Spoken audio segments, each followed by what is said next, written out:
Hello बच्चों, let's read the following question. Figure shows a weighing machine kept in a lift. एक lift में weighing machine रखा गया है. Lift is moving upwards with the acceleration of 5 meter per second square. तो upward acceleration के साथ lift जो है वो मूव कर रहा है. A block is kept on a weighing machine. weighing machine के ऊपर एक ब्लॉक रखा है.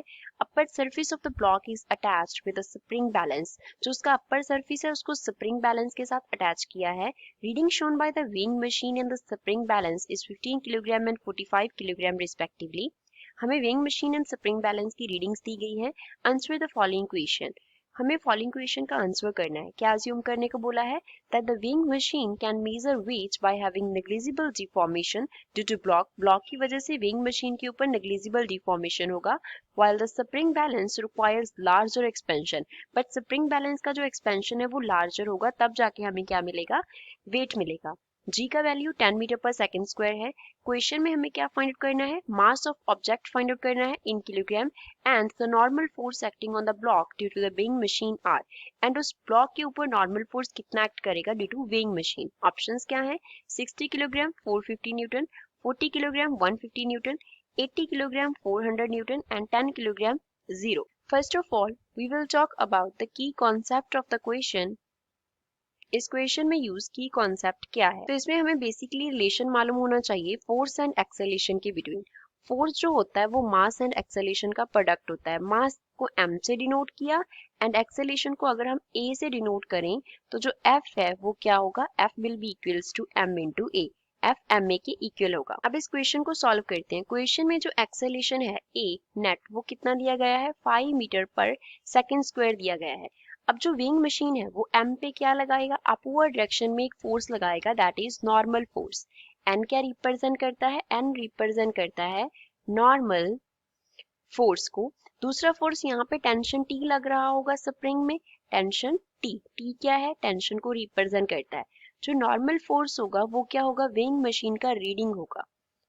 weighing मशीन का रीडिंग होगा. एंड जो टेंशन T है वो क्या रिप्रेजेंट करता है? वो रिप्रेजेंट करेगा स्प्रिंग बैलेंस के रीडिंग को. स्प्रिंग बैलेंस रीडिंग, जो स्प्रिंग बैलेंस हमने लगा रखा है उसके रीडिंग को रिप्रेजेंट करेगा टेंशन T. अब जो इस ऑब्जेक्ट का मास है, वेट है, वो डाउनवर्ड एक्ट करेगा. डाउनवर्ड क्या एक्ट करेगा? mg. वेट mg जो है वो किस तरफ एक्ट करता है? डाउनवर्ड एक्ट करता है. जो एक्सेलेरेशन है लिफ्ट का नेट वो किस तरफ है? Moving upward. Lift is moving upwards, तो ए जो है वो अपवर्ड होगा. तो हमारी इक्वेशन ऑफ मोशन क्या बनेगी? टी प्लस एन से हम एम जी माइनस करेंगे तो वो क्या देगा हमें? नेट एक्सेलेरेशन देगा, that is f is equals to m a. तो हम जो है वो क्या इक्वेशन लिख सकते हैं? T plus N minus m g is equals to m into a. T find out करते हैं. टी हमारे पास क्या होगा? जो स्प्रिंग बैलेंस ने हमें मास दिया multiply by acceleration due to gravity. Spring balance ने हमें कितना मास दिया है? 45 किलोग्राम इंटू जी क्या है? 10 मीटर पर सेकंड स्क्वायर है. तो जो टेंशन टी है वो 450 न्यूटन आ गया.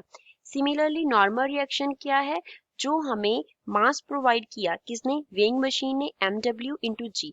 weighing मशीन ने कितना मास प्रोवाइड किया? 15 multiply by acceleration due to gravity that is 10. तो ये क्या हो गया? 150 न्यूटन हो गया.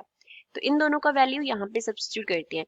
टी को हम लिख लेते हैं 450 प्लस एन का वैल्यू है 150 माइनस स्मॉल m जो है वो कैपिटल M के इक्वल बना रखा है ब्लॉक को, तो यहाँ पे हम कैपिटल M लिखेंगे. Capital M into 10 is equals to capital M into 5. Acceleration A का जो वैल्यू है वो कितना है?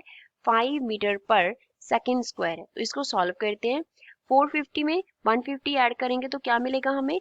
600 minus 10m is equals to 5m.